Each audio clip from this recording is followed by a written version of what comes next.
नमस्कार दोस्तों, स्वागत है मेरे YouTube channel biology with doctor Gajendra में। दोस्तों, हम ह्यूमन हेल्थ डिजीज़ जो एनसीईआरटी का चैप्टर है वो देख रहे थे। उसमें हमने इम्यूनिटी के बारे में पढ़ा था। लास्ट क्लास में इम्यूनिटी पढ़ी थी। इम्यूनिटी में हमने इन्नेट और दूसरी एक्वायर्ड दोनों इम्यूनिटी पढ़ ली थी। एक्वायर्ड में हमने पैसिव और एक्टिव इम्यूनाइजेशन या इम्यूनिटी पढ़ी थी। और साथ में लास्ट क्लास में हमने देखा था ह्यूमरल रेस्पॉन्स और सेल मीडिएटेड रेस्पॉन्स। ये चार चीज़ें हमने लास्ट क्लास में लास्ट लेक्चर में देख ली थी। आज हम जो टॉपिक पढ़ने जा रहे हैं वो टॉपिक है वैक्सीनेशन एंड इम्यूनाइजेशन। एनसीईआरटी का अगला जो टॉपिक है, ठीक है। वैक्सीन के बारे में मैंने लास्ट क्लास में जब हम ये पढ़ रहे थे एक्वायर्ड इम्यूनिटी जब हमने देख लिया था, लेकिन फिर भी हम थोड़ा एक बार इसका कंसेप्ट समझते हैं होता क्या है। देखो, एक्चुअल में क्या होता है, वैक्सीन को समझने से पहले हम एक थोड़ा सा समझ लेते हैं कि ये काम कैसे करता है। देखो, मान लो ये कोई पैथोजन है। क्या है ये? एक पैथोजन। कोई माइक्रोब हो सकता है, कोई बैक्टीरिया हो सकता है, कोई वायरस हो सकता है, कोई फंजाई, कोई कोई सा माइक्रोब हो सकता है ना। ये हमारी बॉडी में गए, हमारी बॉडी में एंटर होता है। बॉडी में एंटर होने के बाद सबसे पहले हमारी इन्नेट इम्यूनिटी से रोकती है। जब ये काम कर लेती है अपना, उसके बाद भी अगर माइक्रोब बच जाता है तो फिर एक्वायर्ड इम्यूनिटी काम करती है। एक्वायर्ड इम्यूनिटी के अंदर हमने बताया था कि एंटीबॉडी का फॉर्मेशन होता है, ठीक है, एंटीबॉडीज बनती है, और साथ में क्या होता है, मेमोरी सेल्स बनती है। ये ध्यान रखना, मेमोरी सेल्स बनती है, ठीक है। और उसके साथ में ह्यूमरल और सेल मीडिएटेड रेस्पॉन्स होता है।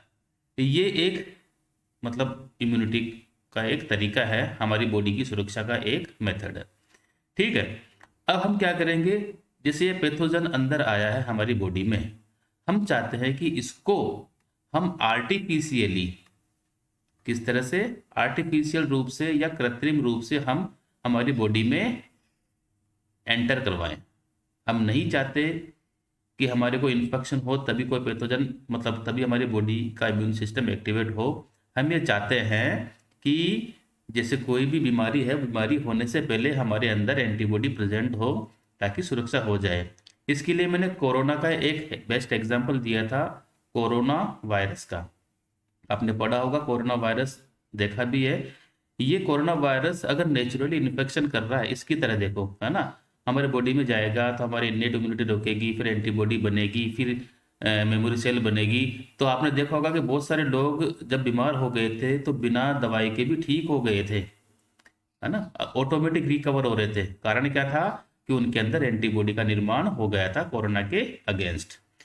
अब हम क्या चाहते हैं कि जो स्वस्थ मनुष्य है ना, जो हेल्दी है या स्वस्थ है, उन स्वस्थ मनुष्य के अंदर हम क्या करेंगे, इस कोरोना वायरस को अंदर डालें ताकि ये वाला रेस्पॉन्स है, एक्वायर्ड इम्यूनिटी, मेमोरी सेल्स है ना, ये बन जाए, हमारे अंदर मेमोरी सेल्स का निर्माण हो जाए।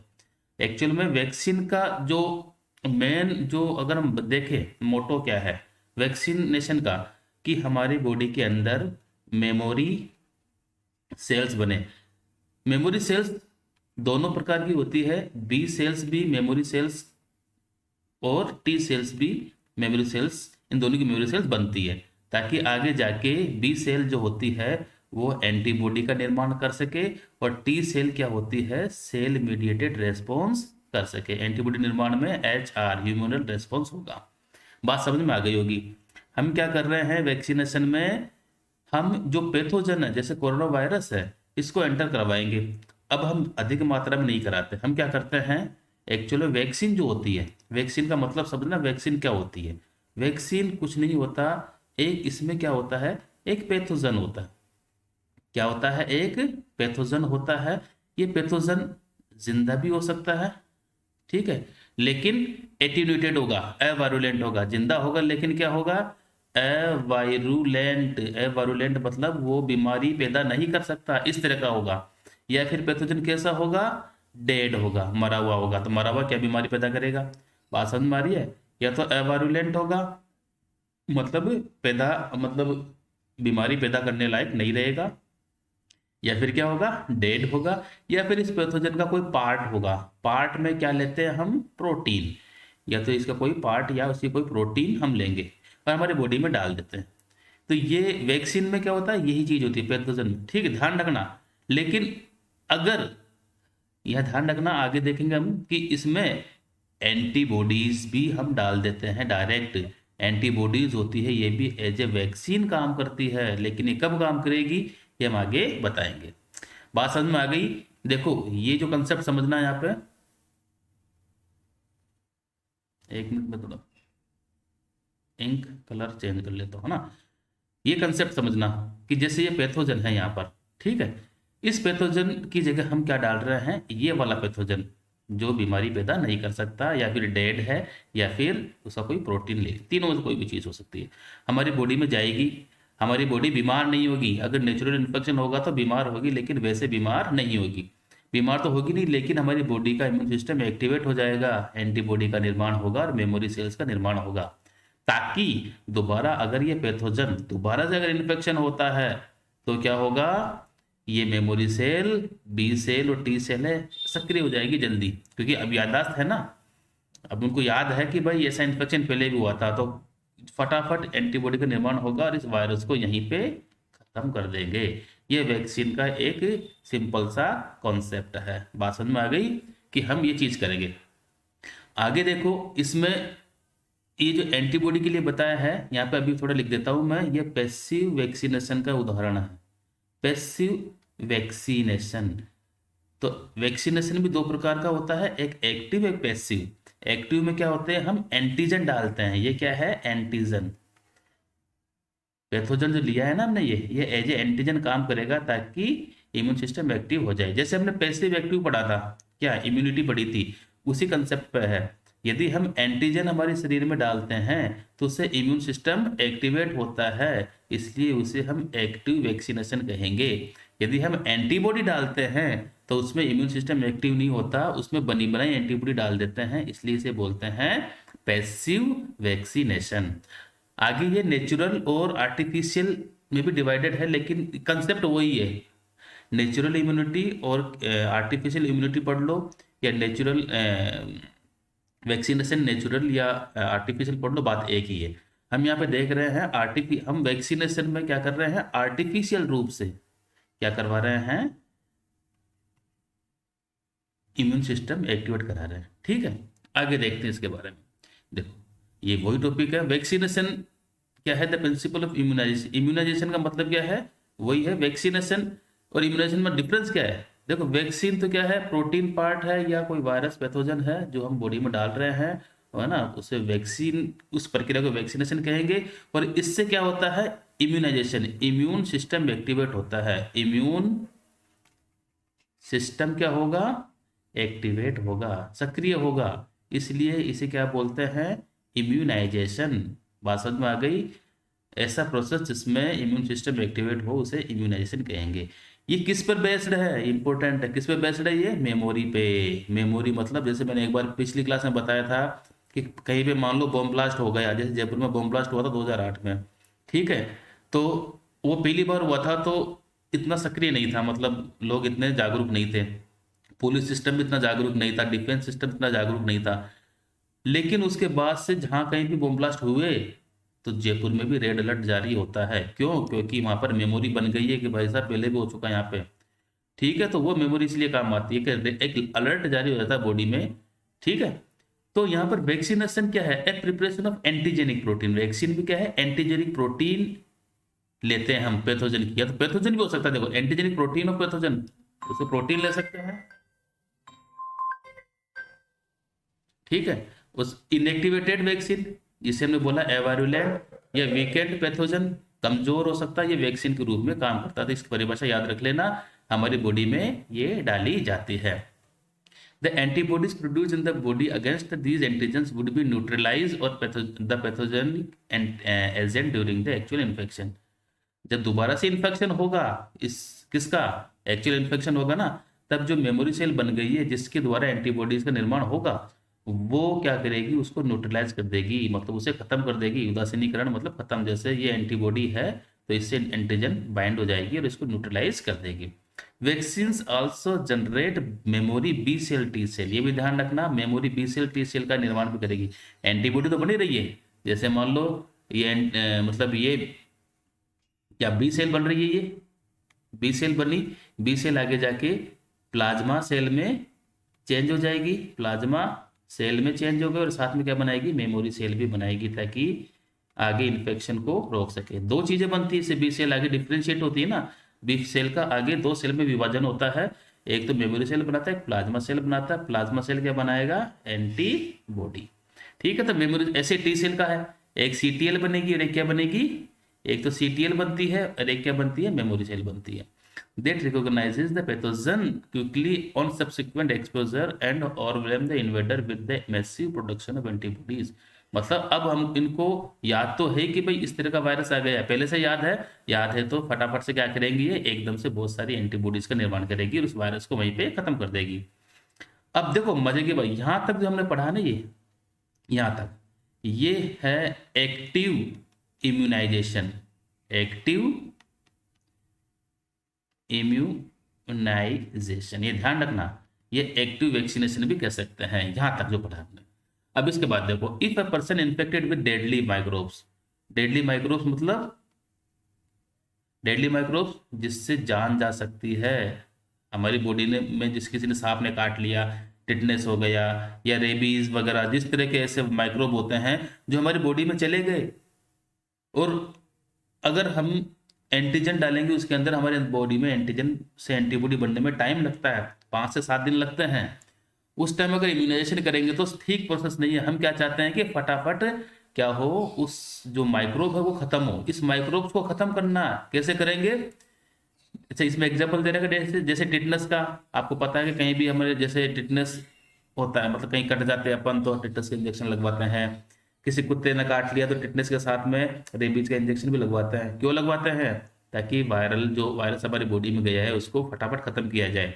तो वो इंजेक्शन जो लगता है ना, वो एक्चुअल में वैक्सीन होता है, और वो उसमें क्या होती है, प्री फॉर्म्ड मतलब बनी बनाई रेडीमेड एंटीबॉडीज होती है। क्या होती है, एंटीबॉडीज होती है। या अगर हमारे मान लो किसी सांप ने काट लिया, या टिटनेस का इंजेक्शन होता है, ये सांप ने काट लिया, तब क्या होगा, हम उसमें एंटीटॉक्सिन डालते हैं। तो एंटीटॉक्सिन देना या एंटीबॉडी देना, ठीक है, हमारी बॉडी में क्विक रेस्पॉन्स के लिए, ठीक है, या किसी ने जहर खा लिया मान लो, तब भी हम उसमें एंटीटॉक्सिन डालते हैं या एंटीबॉडीज डालते हैं, ताकि उस टॉक्सिन को खत्म कर सके। इस प्रोसेस को बोलते हैं पैसिव इम्यूनाइजेशन। आगे देखना, जैसे यहाँ पर इवन जैसे स्नेक बाइट का भी एग्जाम्पल दे रखा है, तो इन सब में क्या है, ये एग्जाम्पल किसका है, पैसिव इम्यूनाइजेशन का। तो बात समझ में आ गई होगी। इम्यूनाइजेशन दो प्रकार का हो गया, एक तो एक्टिव में क्या होगा, एक्टिव में क्या होगा, इम्यून सिस्टम एक्टिव होगा, और पैसिव में क्या होगा, एंटीबॉडीज इंट्रोड्यूस की जाएगी। दोनों चीज याद रहेगी।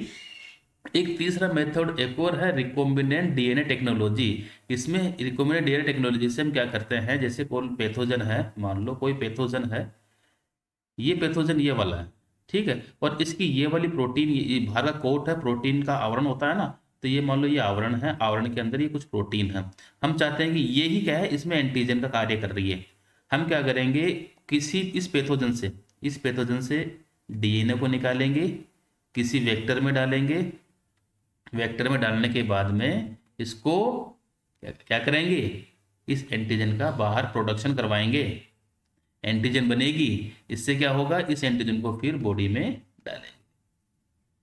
ये बिल्कुल लेटेस्ट मेथड है, ठीक है। अब ये मेथड आपको कब समझ में आएगा, जब आपको बायोटेक्नोलॉजी, या तो आपने चैप्टर पढ़ लिया होगा, या रिकॉम्बिनेंट डीएनए टेक्नोलॉजी आपको थोड़ी बहुत समझ में आती है, तो ये समझ में आ जाएगा। और बाकी नहीं समझ में आ रहा तो जो इसमें लिखा है वो याद कर लो, फिर बाद में आपको मैं और बता दूंगा। देखो recombinant DNA technology has allowed production of antigenic polypeptide. क्या बनाते हैं ये? Antigenic polypeptide. अभी कैसे बनेगा ये पॉलीपेप? देखो एक चीज ध्यान रखना, ये मैंने वैसे प्रीवियस लेक्चर्स में मैं जो मेरे जो रेप्लिकेशन, ट्रांसक्रिप्शन, ट्रांसलेशन मतलब मोलिकुलर बायोलॉजी के मैंने लेक्चर डाल रखे हैं, वो आप देखना, तब आपको समझ में आ जाएगा कि पॉलीपेप्टाइड का निर्माण कैसे होता है। तो हम जैसे पैथोजन जैसे बैक्टीरिया है या यीस्ट है या फिर और भी वायरल प्रोटीन है, उनका हम निर्माण करते हैं। Vaccine produce using this approach allowed to large scale of production and enhance greater availability of the immunization. जैसे hepatitis B vaccine produce from yeast. Hepatitis B है, मान लो ये हेपेटाइटिस बी है, ठीक है। इसके हमने डीएनए निकाल लिया। डीएनए निकाल के हमने क्या किया? वेक्टर में डाला। वेक्टर में डालने के बाद हमने इसको यीस्ट में डाल दिया। यीस्ट क्या होगी? जैसे जैसे ग्रोथ करेगी, साथ साथ में उसमें एंटीजन का निर्माण भी होता जाएगा। मतलब ये वाली प्रोटीन इसमें यीस्ट में बनती जाएगी, फिर हम यीस्ट से निकाल के और हम किसी ह्यूमन बॉडी में इसे डालेंगे। ये इसका एक मेथड होता है। देखो जैसे ये जेनेटिक मटेरियल, मान लो किसका जेनेटिक मटेरियल है? ये वायरस का, कोरोना वायरस का जेनेटिक मटेरियल है, ये मान लो। हम इसमें से मान लो ये पूरा मटेरियल था ना, इसमें से ये वाला जो है, ये वाला भाग है, ये भाग क्या है? एंटीजन का निर्माण करता है। एंटीजन वाला डीएनए है, मतलब इस डीएनए से एंटीजन का निर्माण होता है, ये मान लो। हमने क्या किया? इसको एक प्लाज्मिड, जिसे हम वेक्टर बोल सकते हैं, एक वाहक होता है प्लाज्मिड, उस प्लाज्मिड में इसको डालेंगे। यहाँ पर ये हो गया प्लाज्मिड, बन गया ये पूरा एक प्लाज्मिड बन गया। इस प्लाज्मिड को हम क्या करेंगे? देखो इस प्लाज्मिड को क्या करेंगे? देखो दो तरीके हैं, या तो हम क्या करेंगे, इसको कोई यीस्ट या इकोलाई इसमें डालेंगे, ताकि यहाँ पर जाके ये इसकी बहुत सारी कॉपी बने और आगे जाके ये प्रोटीन निर्माण करे, एंटीजन का निर्माण करे। उस एंटीजन को हम बॉडी में डाल सकते हैं, या फिर ये भी है कि इसको सीधा बॉडी में डालो। हालांकि ये तरीका सही नहीं है, ये समझाने के लिए है। तरीका यही है कि इसको क्या करेंगे, हम लार्ज स्केल पर प्रोडक्शन करेंगे। ये डायग्राम में तुम्हें कार्टून के रूप में दिखाया गया है, इसलिए ठीक नहीं है। लार्ज स्केल पे इसका निर्माण करेंगे, किसका? एंटीजन का, इस वाली एंटीजन का। अब बहुत सारे एंटीजन बन जाएगी लार्ज स्केल पे, है ना। फिर इन एंटीजन को क्या करेंगे, हम छोटी छोटी वॉल्स जो होती है इंजेक्शन वाली, उसमें डाल देते हैं, थोड़ी थोड़ी थोड़ी थोड़ी, है ना। फिर इस इंजेक्शन को इस सीरीज में डालेंगे और बॉडी में डालेंगे, वैक्सीनेशन हो जाएगा। और ये कौन सा वैक्सीनेशन होगा? ये होगा एक्टिव। ये ध्यान रखना, क्योंकि हम क्या ले रहे हैं यहाँ पे? एंटीजन ले रहे हैं, इसलिए ये कौन सा होगा? Active vaccination. मेरे ख्याल से आपके पास समझ में आ गई होगी। ठीक है दोस्तों, वीडियो मतलब हो सकता है कि ये रिकॉम्बिनेंट डीएनए टेक्नोलॉजी वाला जो पोर्शन है आपको थोड़ा कम समझ में आया हो, लेकिन आपको कंसेप्ट समझ में आ गया होगा। अभी सिर्फ मैं एनसीईआरटी को लेके ही चल रहा हूँ, ताकि नीट जो है वो आपकी क्लियर हो। मैं गारंटी देता हूँ, अगर आप इन लेक्चर्स को एनसीईआरटी खोल के देखोगे या फिर एक बार इस लेक्चर को देख लोगे, उसके बाद आपको एनसीईआरटी बहुत इजी वे में समझ में आएगी। और एनसीईआरटी से एक भी क्वेश्चन बाहर नहीं जाता बायोलॉजी में, ध्यान रखना। ठीक है, चलो, थैंक यू।